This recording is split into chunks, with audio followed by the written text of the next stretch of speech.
Le sang tachait mes mains tandis que je regardais son corps effondré sur le sol de la cuisine. Ma grand-mère, la femme qui aurait dû me protéger, gisait immobile, ses yeux encore ouverts comme s'il voulait me condamner une dernière fois. Le couteau que j'avais utilisé était à ses côtés, brillant sous la lumière jaunâtre. À ce moment-là, je n'éprouvais aucun remords, seulement un profond soulagement après des années de tourments. Je ne savais pas que le véritable enfer ne faisait que commencer, que ma cousine ferait tout pour me détruire encore plus. Aujourd'hui, je veux raconter la vérité que personne n'a voulu écouter. Je m'appelle Rodrigo, j'ai 22 ans, et j'ai passé les 3 dernières années enfermé pour quelque chose que j'ai fait, et pire encore, pour quelque chose que je n'ai jamais fait. Oui, j'ai tué ma grand-mère, je ne le nie pas. Mais jamais, jamais je n'ai fait ce que ma cousine Déborah a dit que j'avais fait. Je n'ai jamais touché ma grand-mère de cette manière répugnante. Je n'abuserai jamais de quiconque, peu importe à quel point je la haïssais. Peut-être as-tu déjà entendu parler de mon affaire dans les journaux locaux. Un jeune tue et abuse de sa propre grand-mère. C'était les gros titres, l'histoire parfaite pour vendre des journaux. Pas le monstre que tout le monde voulait haïr. Mais il y a une différence entre tuer quelqu'un par désespoir après des années de torture et faire ce qu'ils ont dit que j'avais fait. J'ai été condamné pour les 2 crimes. Homicide et autre chose que je préfère ne pas mentionner, car cela me fait mal rien que d'y penser. J'ai passé 3 ans dans un centre de détention pour jeunes adultes. 3 ans à entendre les autres prisonniers m'appeler abuseur de vieille dame. 3 ans à être battu dans la cour pour un crime que je n'avais pas commis. Ils m'ont pris plus que la liberté. Ils m'ont pris ma dignité. Je suis sorti il y a 2 mois, j'essaie de reconstruire ma vie. J'ai loué ce petit appartement avec l'aide d'un programme de réhabilitation. J'ai des cauchemars toutes les nuits. Je me réveille en criant, en sueur froide, revivant tout. Je ne suis pas ici pour demander ta sympathie. Je veux seulement que tu saches ce qui s'est vraiment passé dans cette maison. Beaucoup de gens ne veulent ainsi pas entendre le côté du meurtrier. Il est plus facile de me juger, de me coller l'étiquette de monstre et de passer à autre chose. Mais si tu es prêt à écouter l'histoire complète, peut-être comprendras-tu comment un garçon normal peut être poussé jusqu'à la limite. Si tu prêtes vraiment attention, si tu peux voir au-delà de ce que disaient les journaux, s'il te plaît, aime cette vidéo maintenant. Abonne-toi à la chaîne Testimonios Traumaticos, active la clochette pour recevoir les prochaines histoires, et commente d'où tu regardes ceci. J'ai besoin de savoir que je ne parle pas dans le vide, que quelqu'un écoute vraiment. Cela signifie plus pour moi que tu ne l'imagines. Je vais tout raconter depuis le début. Comment ma grand-mère est devenue ma tutrice légale? Comment ces tortures ont commencé? Comment Déborah, ma cousine, participait à tout? Et comment, en un seul moment de désespoir, j'ai détruit toute possibilité d'avoir une vie normale. Mais ce que tu découvriras sur ce jour changera tout ce que tu penses de moi. J'ai eu une enfance normale jusqu'à mes 8 ans. Je vivais avec mes parents dans une petite maison en périphérie de Guadalajara. Mon père travaillait comme mécanicien et ma mère était institutrice en primaire. Je me souviens d'elle m'aidant avec mes devoirs à la table de la cuisine. L'odeur du café qu'elle préparait pour supporter la double journée. Mon père m'apprenait à réparer des choses le week-end. Nous étions heureux dans la mesure du possible.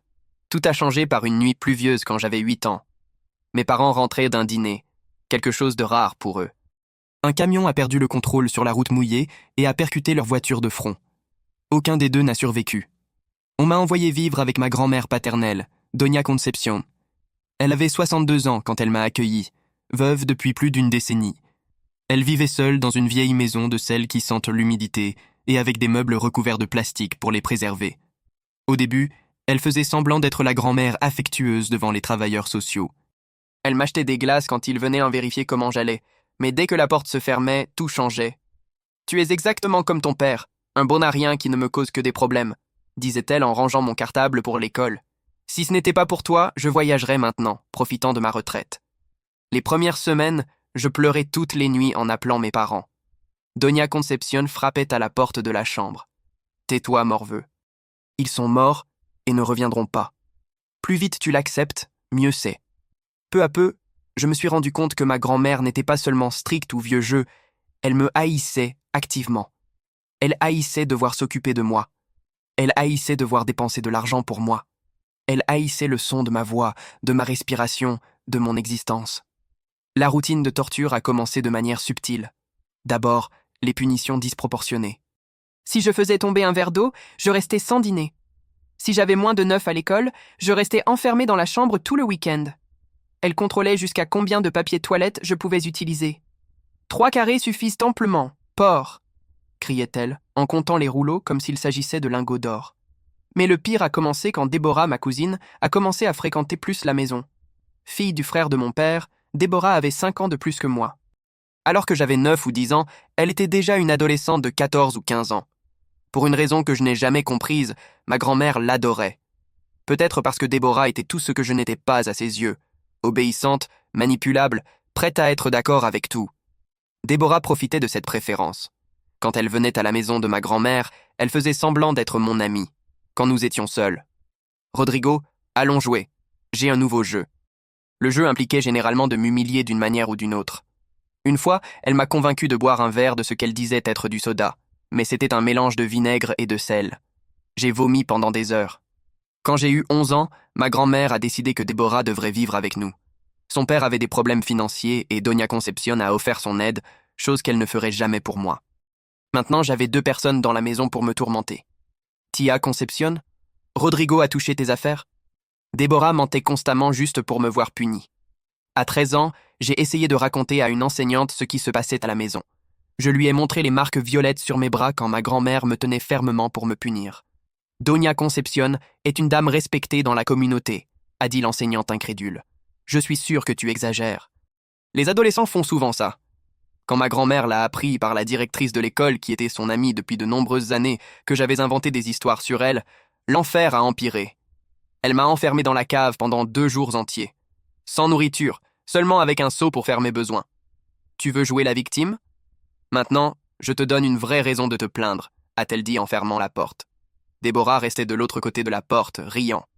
Pauvre petit menteur. Es-tu à l'aise là-dessous? J'ai essayé de m'échapper 2 fois. La première à 14 ans. J'ai réussi à prendre un bus vers Zapopan, mais la police m'a trouvé en train de dormir à la gare routière et m'a ramené. Ma grand-mère a parfaitement joué le rôle de la vieille dame inquiète, me serrant dans ses bras devant les policiers, les remerciant de m'avoir trouvé. Il est très rebelle depuis la mort de ses parents, a-t-elle expliqué les larmes aux yeux. Je fais de mon mieux. Quand les policiers sont partis, elle m'a traîné par les cheveux jusqu'à la chambre. Si tu t'échappes encore, je t'internerai dans un centre de réforme.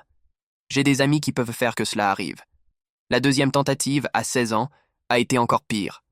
Je suis arrivé jusqu'à Mexico. J'ai dormi 2 jours dans la rue, mais j'ai fini par être abordé par des policiers alors que j'essayais de prendre de la nourriture dans une poubelle. Quand ils m'ont ramené, ma grand-mère avait déjà une histoire prête. Il me vole de l'argent, a-t-elle dit aux policiers. Je pense qu'il est impliqué dans la drogue. Les policiers m'ont regardé avec mépris. L'un d'eux a même suggéré de m'emmener au poste pour me faire peur. Ma grand-mère, magnanime, a dit que ce ne serait pas nécessaire. Après cela, j'ai abandonné l'idée de m'échapper ou de demander de l'aide. Personne ne me croirait contre une pauvre petite vieille dévouée qui élevait son petit-fils orphelin problématique. L'isolement s'est approfondi. Je n'avais pas d'amis à l'école. Qui voudrait traîner avec le garçon étrange qui ne pouvait jamais sortir? Je n'avais jamais de vêtements neufs, je ne souriais jamais. Déborah, maintenant âgée de 21 ans, était à l'université, mais vivait encore avec nous. Elle prenait un plaisir particulier à me provoquer, surtout quand elle a commencé à avoir un petit ami. Elle l'amenait à la maison et s'assurait que j'entende quand ils étaient ensemble dans sa chambre. Tu es jaloux, petit cousin. Personne ne t'aimera jamais comme ça. À 17 ans, j'ai commencé à travailler dans un supermarché après l'école. C'était ma seule échappatoire. Ma grand-mère exigeait 80% de mon salaire pour payer mes dépenses. Mais je réussissais à cacher une petite partie. Je rêvais de réunir assez pour partir quand j'aurais 18 ans. C'est à cette époque que j'ai commencé à remarquer des changements en moi. La rage que j'avais réprimée pendant des années commençait à filtrer. Je cassais des choses quand j'étais seul. J'avais des fantasmes de vengeance. Je commençais à voir ma grand-mère non comme une figure d'autorité, mais comme ma tortionnaire. Quelqu'un qui méritait de souffrir comme je souffrais. Quand j'ai eu 18 ans, la situation à la maison a empiré drastiquement. Ma grand-mère, maintenant âgée de 72 ans, avait développé des problèmes de santé qui la rendaient encore plus aigrie. Arthrite aux mains, hypertension, diabète. Elle me blâmait pour chacune de ces conditions. « C'est le stress de gérer avec toi qui me tue », répétait-elle, assise dans le fauteuil du salon, me pointant du doigt arthritique. « Tu aurais dû mourir avec tes parents. » J'avais terminé le lycée, mais l'université semblait un rêve impossible. Je continuais à travailler au supermarché, maintenant à temps plein. Ma grand-mère exigeait encore la majeure partie de mon salaire, bien que je sois majeur. Tant que tu vivras sous mon toit, tu suivras mes règles. Déborah, à 23 ans, avait obtenu son diplôme et un emploi dans un cabinet d'avocat. Elle aurait pu déménager, mais elle a choisi de rester. Je me rends compte maintenant que c'était seulement pour continuer à me tourmenter, pour avoir quelqu'un sur qui décharger ses propres frustrations. Un jour, en rentrant du travail, J'ai trouvé ma grand-mère en train de fouiller mes affaires dans la chambre. Elle avait trouvé la boîte à chaussures où je gardais l'argent que je cachais, mes économies pour m'échapper de cet endroit. C'est ainsi que tu me remercies a-t-elle crié en jetant les billets à ma figure. En me volant. Après tout ce que j'ai fait pour toi, c'est à moi, ai-je répondu, essayant de rester calme. J'ai gagné cet argent. C'était la première fois que je lui répondais vraiment. Elle est devenue livide, les yeux écarquillés, comme si elle n'en croyait pas ses oreilles. Ingrat. Sa main a frappé mon visage avec force. Surprenant pour quelqu'un de son âge.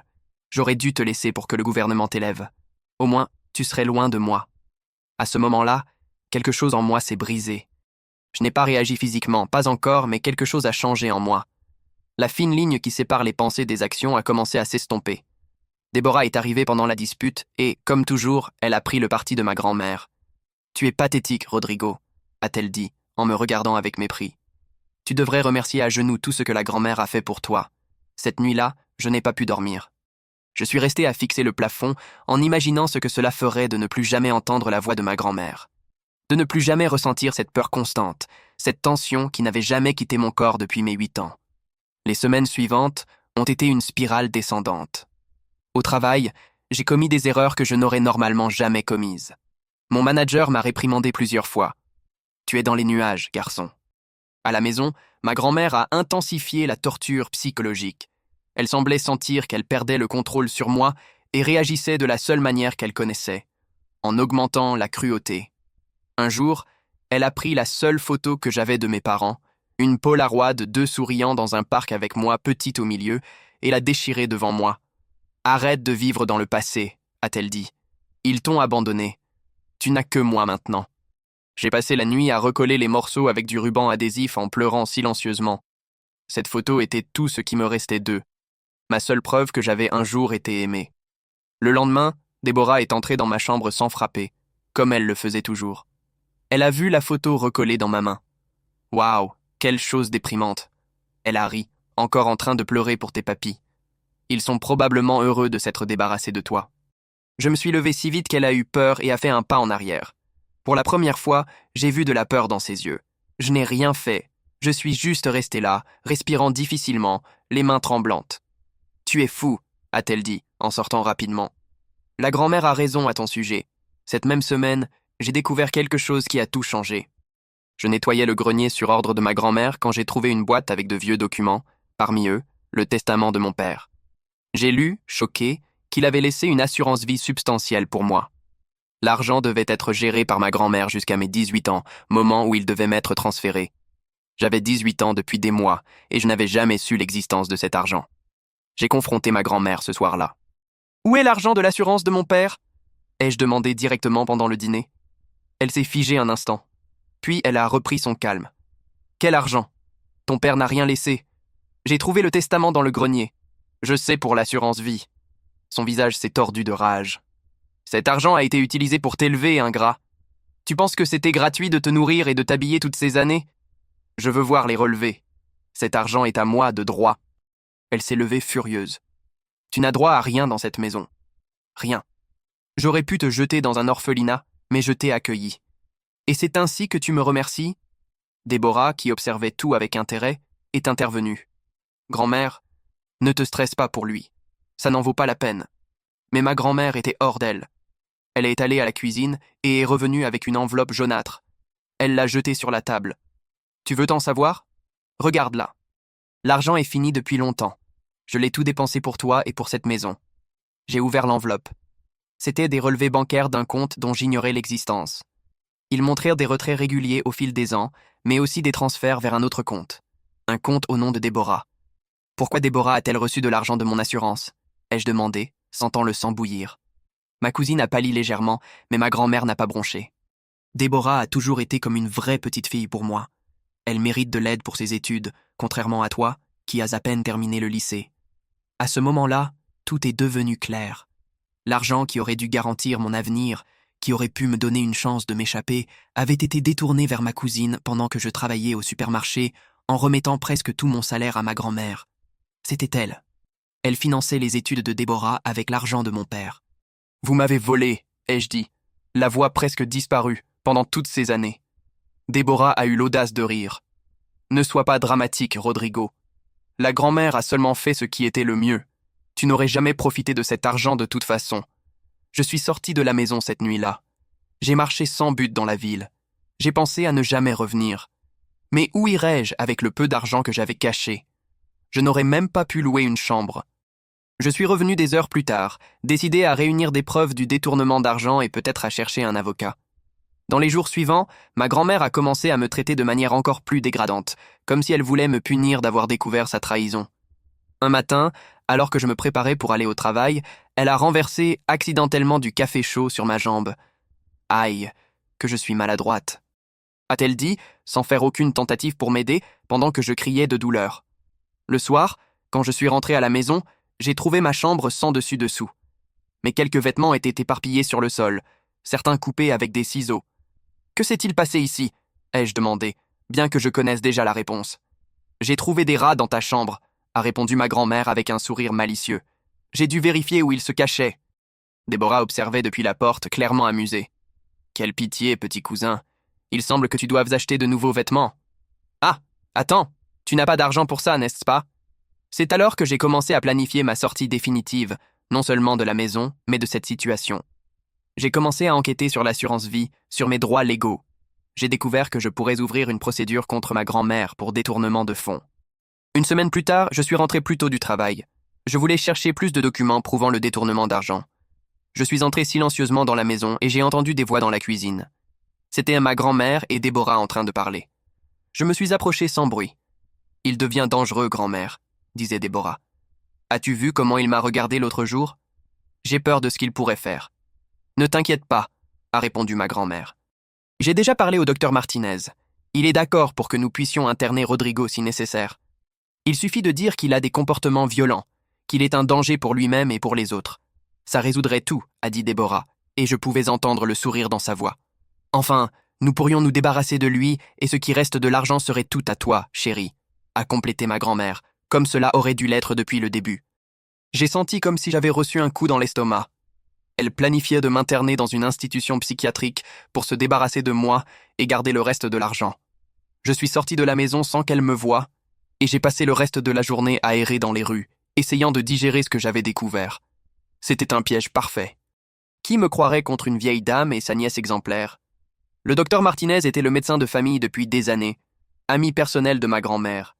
Si elle disait que j'avais des épisodes psychotiques, il signerait l'internement sans hésiter. Cette nuit-là, je suis rentré tard à la maison. La maison était sombre et silencieuse. Je suis allé directement dans ma chambre, mais je n'ai pas pu dormir. Je continuais à penser à leurs mots, aux plans qu'elles avaient pour moi. J'ai senti un changement en moi. La peur que j'avais toujours ressentie était remplacée par quelque chose de plus sombre, de plus intense. Le lendemain matin, ma grand-mère m'a réveillé en frappant à la porte. « Lève-toi, paresseux. Il y a du travail à faire. » Avant d'aller au supermarché, je me suis levé et suis allé à la cuisine. Elle était là, préparant son petit déjeuner. Pas le mien, bien sûr. Je devrais préparer le mien, comme toujours. « Nettoie le garage aujourd'hui, » a-t-elle ordonné. « C'est sale, comme tout ce que tu touches. » Je l'ai regardé, ce visage ridé qui était devenu le symbole de toute la souffrance de ma vie. Et pour la première fois, je n'ai pas ressenti de peur. J'ai ressenti autre chose. 3 jours après la conversation que j'avais entendue entre ma grand-mère et Déborah, est survenu ce qu'elles appelleraient plus tard l'incident. Pour moi, c'était le moment où j'ai enfin réagi, après des années à être brisé en morceaux de plus en plus petits. C'était un dimanche. Déborah était sortie pour rencontrer des amis et j'étais seul à la maison avec ma grand-mère. Je venais de nettoyer toute la maison, comme elle exigeait que je le fasse le week-end. J'étais épuisé, mais je savais que tout signe de fatigue serait interprété comme de la paresse et entraînerait plus d'humiliation. J'étais dans la cuisine en train de préparer le déjeuner quand elle est entrée. Elle a observé ce que je faisais avec ce regard critique habituel. « Tu ne sais même pas faire frire un œuf correctement », a-t-elle dit, en s'approchant. « Inutile comme ton père. » J'ai continué à remuer l'œuf dans la poêle, essayant de l'ignorer. Ces derniers jours, depuis que j'avais découvert le plan de m'interner, je m'étais tu, évitant les confrontations. Je voulais gagner du temps en décidant quoi faire. « Regarde-moi quand je te parle », a-t-elle crié soudainement, en attrapant mon bras. Le mouvement brusque a fait renverser l'huile chaude de la poêle. Quelques gouttes ont éclaboussé son bras. Ce n'était rien de grave, juste quelques petites taches rouges sur la peau, mais pour elle, c'était comme si je l'avais fait exprès. Ses yeux se sont agrandis de fureur. Monstre, a-t-elle crié. Tu as essayé de me brûler, c'est ça que tu veux? Me tuer? C'était un accident, ai-je répondu en reculant. Vous m'avez tiré. Menteur. Elle a pris la poêle avec l'œuf encore chaud et me l'a jeté. J'ai réussi à l'esquiver, mais l'huile s'est renversée sur mon bras, causant une douleur cuisante. Instinctivement, j'ai porté la main à mon bras brûlé. Elle a profité de mon moment de distraction et a pris une assiette dans l'évier. Avant que je puisse réagir, elle a frappé ma tête avec. L'assiette s'est brisée et j'ai senti un liquide chaud couler sur moi. Je sens du sang maintenant. Oui, a-t-elle dit, avec une satisfaction malade dans la voix. Maintenant, j'ai une preuve que tu es violent. Je vais appeler le docteur Martinez tout de suite. Aujourd'hui, tu vas à l'asile, où tu aurais dû être il y a longtemps. C'est alors que je me suis rendu compte qu'elle provoquait cette situation exprès. Elle voulait me blesser pour avoir une preuve contre moi, pour justifier mon internement. Tout le plan que j'avais entendu était mis en pratique à ce moment-là. Alors qu'elle se retournait pour prendre le téléphone, j'ai senti que quelque chose se brisait en moi. Des années de torture, d'humiliation, de vol. Et maintenant ça. Elle était prête à me détruire complètement, à m'enfermer dans une institution pour le reste de ma vie. Et pourquoi? Pour l'argent. Par pure haine. Je ne me souviens pas exactement de ce qui s'est passé dans les secondes suivantes. C'est comme si mon esprit s'était déconnecté de mon corps. Je me souviens seulement d'avoir vu le couteau de cuisine sur le comptoir. Je me souviens de l'avoir saisi. Et puis je me souviens d'elle se retournant vers moi, les yeux s'ouvrant en voyant ce que je tenais. Il n'y a pas eu de mots, pas d'hésitation. J'ai avancé contre elle avec une force que je ne savais pas posséder. Le couteau est entré dans sa poitrine 1, 2, 3 fois. Elle n'a même pas eu le temps de crier. Elle est tombée sur le sol de la cuisine, les yeux fixés sur moi, pleins non pas de douleur, mais de surprise. Comme si jusqu'au dernier moment, elle ne croyait pas que je serais capable de réagir. Je suis resté là, regardant son corps, le sang qui s'étendait sur le carrelage blanc que je venais de nettoyer, le couteau encore dans ma main. Une étrange calme m'a envahi. Une sensation que pour la première fois depuis de nombreuses années, j'avais le contrôle sur quelque chose dans ma vie. Je ne sais pas combien de temps je suis resté ainsi debout dans la cuisine. Des minutes, des heures. Le temps semblait avoir perdu son sens. Je sais seulement qu'à un moment, j'ai entendu la porte d'entrée s'ouvrir. Déborah était revenue. « Grand-mère? Rodrigo? Où êtes-vous » a-t-elle appelé depuis le salon. Je n'ai pas bougé. Je n'ai pas essayé de fuir. Je n'ai pas essayé de me cacher. J'ai simplement attendu, toujours tenant le couteau ensanglanté en écoutant ses pas s'approcher de la cuisine. Quand elle est entrée et a vu la scène, sa chère grand-mère effondrée sur le sol dans une mare de sang et moi debout à côté du corps, son visage a traversé une séquence d'émotions. Choc, horreur, et enfin, une sorte de satisfaction perverse. « Tu l'as enfin fait », a-t-elle dit, la voix tremblante, mais avec un ton presque triomphant. « Tu l'as tué. » Elle n'a pas crié. Elle n'a pas couru. Au lieu de cela, elle a pris le téléphone et composé 3 chiffres. 911. Police. « J'ai besoin d'aide, a-t-elle dit, les yeux fixés sur moi. Mon cousin a tué notre grand-mère. Il l'a poignardée. Et je pense qu'avant, il l'a touchée d'une manière répugnante. S'il vous plaît, venez vite. J'ai peur de ce qu'il pourrait me faire. » J'ai entendu ces mots avec un mélange d'incrédulité et d'horreur. Elle ajoutait un élément qui n'avait jamais existé. Elle transformait un crime terrible en quelque chose de monstrueux. « Quoi? Non !» ai-je crié, enfin sortant de mon état de stupeur. « C'est un mensonge. Je l'ai tué. Oui, mais jamais, jamais je ne ferai quelque chose comme ça. » Mais Déborah continuait à parler au téléphone, ignorant mes protestations. « Oui, il confesse le meurtre en ce moment. Il est couvert de sang, encore avec le couteau à la main. S'il vous plaît, venez vite. » Quand elle a raccroché, elle m'a regardé avec un sourire froid. « Maintenant, personne ne te croira jamais, Rodrigo. Jamais plus. » J'ai laissé tomber le couteau sur le sol. La réalité de ce que j'avais fait et de ce dont Déborah m'accusait a commencé à m'envahir. J'avais tué ma grand-mère. J'étais un meurtrier. Et maintenant, grâce au mensonge de ma cousine, je serais vu comme quelque chose d'encore pire. La police est arrivée quelques minutes plus tard. Je n'ai pas opposé de résistance. Pendant qu'ils me menottaient et me faisaient monter dans la voiture de patrouille, j'ai vu Déborah pleurer abondamment devant les policiers. La transformation était impressionnante, de complice froide à petite fille désespérée en quelques secondes. « Il a toujours été perturbé », disait-elle entre les sanglots. « Ma grand-mère a tout fait pour lui et regardez comment il l'a repayé. » En chemin vers le poste, j'ai essayé d'expliquer aux policiers. Je leur ai raconté les années de maltraitance et de torture physique et psychologique, sur l'argent volé, sur le plan de m'interner. Mais j'ai vu sur leur visage qu'ils ne croyaient pas un mot. Pour eux, j'étais juste un criminel de plus essayant d'échapper à la responsabilité de ses actes au poste. L'interrogatoire a été brutal. Le détective en charge de l'affaire, un homme d'âge moyen avec de profondes cernes, me regardait avec mépris pendant que j'essayais d'expliquer ma version. « Alors tu admets avoir tué ta grand-mère, mais tu nies l'avoir touchée » a-t-il demandé avec ironie. « Je ne l'ai jamais touchée de cette manière » ai-je répondu désespéré. Déborah ment. « Elle veut garder ce qui reste de l'argent de mon père. C'est pratique de blâmer ta cousine ?» Non. Elle nous a dit que tu as des fantasmes malades depuis des années, que ta grand-mère était inquiète pour ton comportement. Je me suis rendu compte que j'étais dans un cauchemar sans issue. Déborah avait parfaitement préparé le terrain pendant que je souffrais en silence. Toutes ces années, elle avait probablement répandu des rumeurs sur mon supposé comportement problématique, créant un historique qui servait maintenant à corroborer ses accusations. J'ai été formellement accusé d'homicide qualifié et d'abus sur personnes vulnérables. L'avocat commis d'office assigné à mon affaire m'a à peine regardé lors de notre première réunion. Écoute, gamin, je vais être honnête. Les preuves sont accablantes. On t'a pris en flagrant délit. La meilleure stratégie est de confesser et de montrer du repentir pour réduire la peine. Mais je n'ai pas commis ce qu'elle a dit que j'avais fait, ai-je insisté. Je peux confesser l'homicide, mais je ne confesserai pas quelque chose que je n'ai pas fait. Il a soupiré fatigué. Ta cousine a un témoignage convaincant.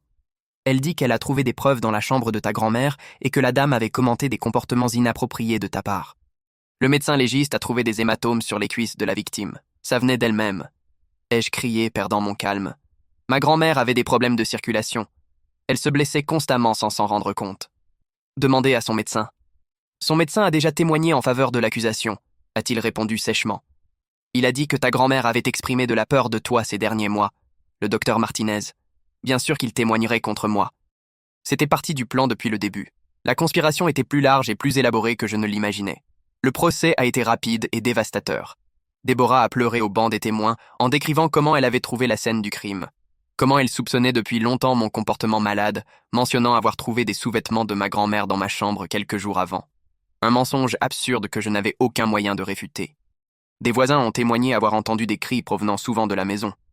La pauvre Madame Concepcion semblait toujours effrayée, a dit une voisine. Maintenant, je comprends pourquoi. Mon avocat a fait un travail médiocre en défense. Sa stratégie principale était d'argumenter que j'avais des problèmes mentaux et que j'avais besoin de traitement, pas de prison. Exactement ce que ma grand-mère et Déborah planifiaient pour moi à l'origine. Le jury a délibéré pendant seulement 2 heures. Coupable de tous les chefs d'accusation. Pour être majeur, mais encore jeune, 19 ans à l'époque. J'ai été condamné à 15 ans de prison en régime fermé, avec possibilité de progression après 5 ans, à condition de présenter une amélioration significative du comportement et de l'état psychologique. Pendant qu'on m'emmenait hors du tribunal, j'ai vu Déborah pour la dernière fois. Nos regards se sont croisés, et pendant un instant, le masque est tombé. Elle a souri. Pas le sourire de douleur de la petite fille en deuil qu'elle avait montré au tribunal, mais le sourire satisfait de celle qui avait obtenu exactement ce qu'elle voulait en prison. Les premiers mois ont été un enfer encore plus grand que la maison de ma grand-mère. Les autres détenus ont rapidement découvert de quoi on m'accusait. Abuseur de petites vieilles est devenu mon surnom. J'ai été battu tant de fois que j'ai perdu le compte. Les gardiens détournèrent le regard en faisant semblant de ne pas voir. J'ai pensé au suicide plusieurs fois. J'étais arrivé à préparer une corde improvisée avec des draps, mais quelque chose m'a arrêté au dernier moment. Peut-être l'entêtement de ne pas donner à Déborah la satisfaction finale. Peut-être le faible espoir qu'un jour la vérité verrait le jour. Pour bonne conduite et en tant que primo-délinquant, après 3 ans, j'ai été transféré dans un régime plus souple dans une institution pour jeunes délinquants. C'est là que j'ai rencontré un psychologue différent des autres, le docteur Enrique. Il ne me regardait pas avec le mépris ou la peur auquel j'étais habitué. Il m'écoutait vraiment. « Rodrigo, je veux que tu comprennes quelque chose », m'a-t-il dit après plusieurs séances. « Ce que tu as fait, tuer ta grand-mère, était mal. Indépendamment de ce qu'elle t'a fait, ôter la vie de quelqu'un n'est jamais la réponse. » J'ai hoché la tête. J'étais déjà arrivé à cette conclusion. Le remords me consumait. Non seulement pour l'acte en soi, mais pour avoir cédé au même type de violence qui m'avait victimisé. Mais, a continué le docteur Enrique, cela ne signifie pas que tu mérites de porter des accusations fausses. Si ce que tu m'as raconté sur la maltraitance et sur l'accusation d'abuser de ta grand-mère est vrai, tu as été victime d'une injustice supplémentaire. C'était la première fois que quelqu'un considérait que je pourrais dire la vérité sur le mensonge de Déborah. J'ai pleuré dans cette séance comme je n'avais pas pleuré depuis l'enfance. Avec l'aide du docteur Henrik, j'ai commencé à documenter mon histoire. Il m'a encouragé à tout écrire, depuis les premiers jours avec ma grand-mère jusqu'au crime et ses conséquences. Pas pour publier ou utiliser comme défense, a-t-il expliqué maintenant, mais pour organiser tes pensées et guérir. L'écriture est devenue mon salut. Page après page, j'exorcisais les démons qui me tourmentaient. Je me souvenais de détails que j'avais bloqués. Je faisais des connexions que je n'avais pas perçues. La torture systématique, la manipulation constante, le vol de mon argent. Tout s'imbriquait dans un schéma clair d'exploitation. Dans les années suivantes, je me suis consacré à étudier dans la bibliothèque de l'institution. J'ai complété l'équivalent de la première année de droit grâce à un programme d'éducation pour détenus. Je voulais comprendre le système qui avait échoué avec moi, peut-être pour un jour pouvoir l'utiliser à mon avantage. À 21 ans, après 3 ans et 2 mois de détention, j'ai reçu la nouvelle qui changerait tout. Je serai libéré anticipément pour bonne conduite et pour avoir complété avec succès plusieurs programmes de réhabilitation. Le docteur Henrik avait plaidé fortement en ma faveur en présentant des rapports détaillés sur mes progrès psychologiques. Le jour de ma libération, il m'a remis une enveloppe. Je ne peux pas faire beaucoup plus pour toi officiellement, Rodrigo. Mais voici le contact d'une avocate qui travaille sur des cas de révision criminelle. Elle a examiné superficiellement ton affaire et pense qu'il y a des incohérences qui méritent d'être investiguées. Je suis sorti de cet endroit avec seulement un sac à dos contenant quelques vêtements, mes cahiers pleins de notes et cette enveloppe, un monde entier à reconstruire, une vérité à prouver. Pendant les 3 ans où j'étais en prison, j'ai appris à survivre dans un environnement hostile. Au début, j'étais une cible constante en raison de la nature des crimes pour lesquels j'avais été condamné. Les autres détenus formaient une hiérarchie perverse et ceux qui étaient au bas de l'échelle étaient les abuseurs. Je vivais en état d'alerte constant. Voilà le dégénéré des petites vieilles, disait-il quand je passais. J'ai appris à marcher en regardant le sol, à devenir invisible quand c'était possible, à rester près des gardiens pendant les heures de cours. Pourtant, j'ai reçu des raclées qui m'ont laissé des cicatrices permanentes. Une fois, 3 détenus m'ont coincé dans les toilettes. Ils m'ont battu si fort que j'ai eu 2 côtes cassées. Quand les gardiens ont demandé ce qui s'était passé, j'ai dit que j'étais tombé. Je savais que dire la vérité ne ferait qu'empirer les choses. « Tu apprends comment ça fonctionne ici ?» a dit un gardien plus âgé pendant qu'on me soignait à l'infirmerie. Il n'y avait pas de sympathie dans sa voix, seulement la constatation d'un fait. Peu à peu, cependant, les choses ont changé. J'ai commencé à fréquenter la bibliothèque et à assister aux cours offerts dans l'institution. Je gardais la tête basse, je faisais mon travail, je ne causais pas de problème. Les gardiens n'ont commencé à me remarquer non comme l'abuseur de vieilles dames, mais comme ce garçon silencieux qui lit toujours. Le tournant est arrivé quand j'ai aidé un détenu plus âgé à écrire des lettres pour sa fille. Il était fonctionnellement analphabète, et quand il a découvert que j'avais de la facilité avec les mots, il m'a demandé de l'aide. J'ai écrit des lettres belles, émouvantes, qui ont fait que sa fille revienne le visiter. La nouvelle s'est répandue, et bientôt j'écrivais des lettres pour plusieurs détenus. « Tu as un don, gamin », a dit Pedro, un homme condamné pour agression à main armée qui était devenu une sorte de protecteur pour moi. « Tu fais que les gens paraissent meilleurs sur le papier qu'ils ne le sont dans la vraie vie. Je n'écris que ce qu'ils ressentent vraiment, ai-je répondu. Tout le monde a quelque chose de bon à dire. C'est alors que j'ai commencé à penser que je pourrais peut-être utiliser ce don pour raconter ma propre histoire un jour. Pas pour paraître meilleur, mais pour montrer la vérité complète avec toutes ses complexités. Dans les séances avec le docteur Henrik, j'ai commencé à développer une compréhension plus profonde de ce qui m'était arrivé.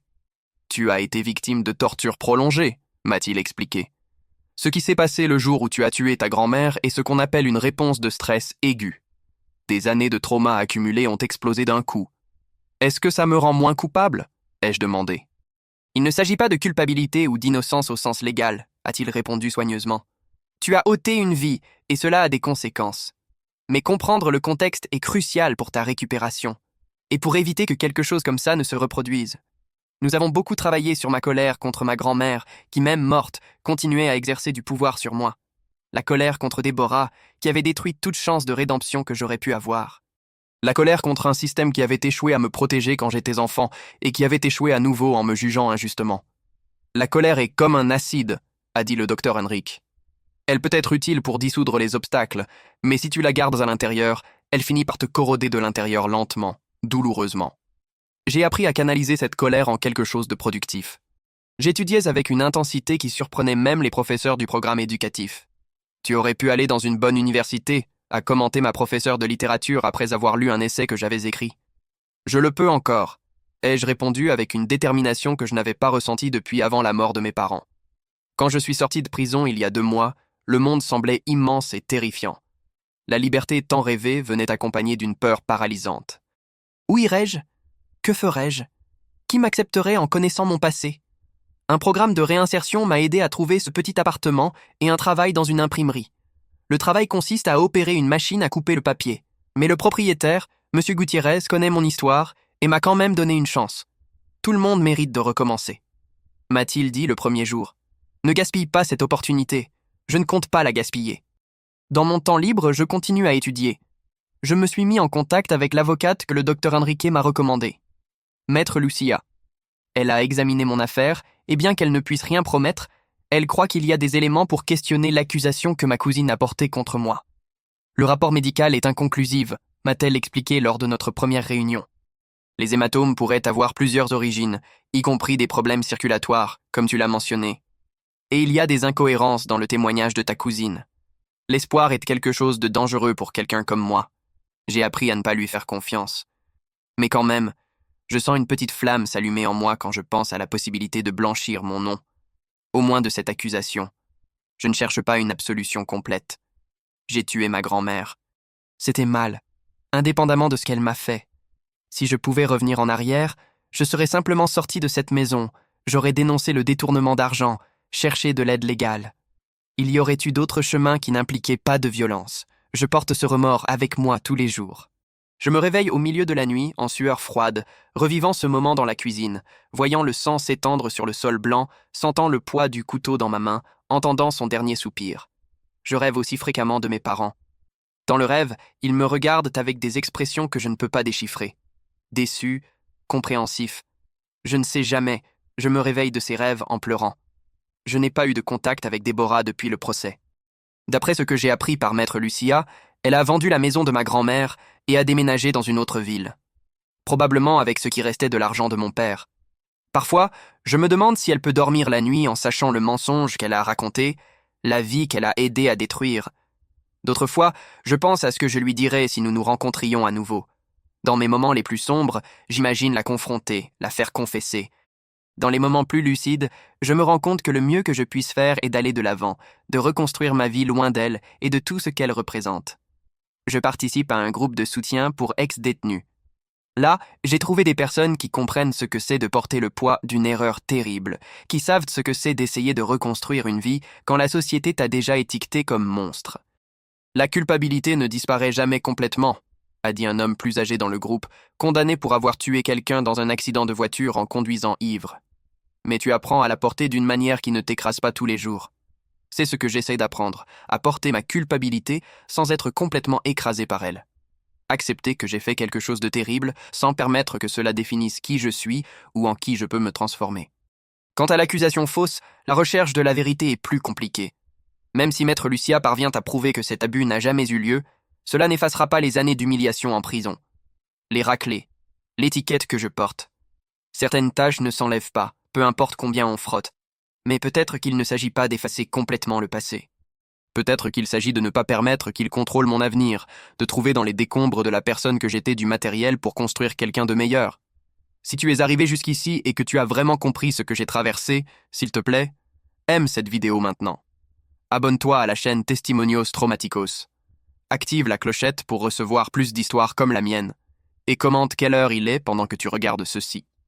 Cela peut sembler une demande étrange, mais savoir que des personnes réelles écoutent mon histoire à différents moments de la journée, dans différents endroits, me fait me sentir moins seul dans ce chemin. Je ne sais pas ce que l'avenir me réserve. Je ne sais pas si un jour je parviendrai à blanchir complètement mon nom. Je ne sais pas si je mérite une seconde chance après ce que j'ai fait. Mais je sais que j'essaie. Je sais que chaque jour où je me réveille et choisis d'aller de l'avant, chaque jour où je choisis de ne pas me livrer à la haine ou au désespoir, est une petite victoire. Peut-être que c'est ce que signifie la rédemption. Pas un grand moment de triomphe, mais une série de petites choix jour après jour pour être meilleur que ce que j'étais hier. Meilleur que le pire moment de ma vie. C'est mon histoire. Je ne la raconte pas pour justifier ce que j'ai fait, mais pour que peut-être quelqu'un dans une situation similaire à la mienne, piégé dans un cycle de maltraitance sans voir d'issue, puisse trouver un chemin différent. Un chemin sans violence, sans sang, sans remords qui dureront pour toujours.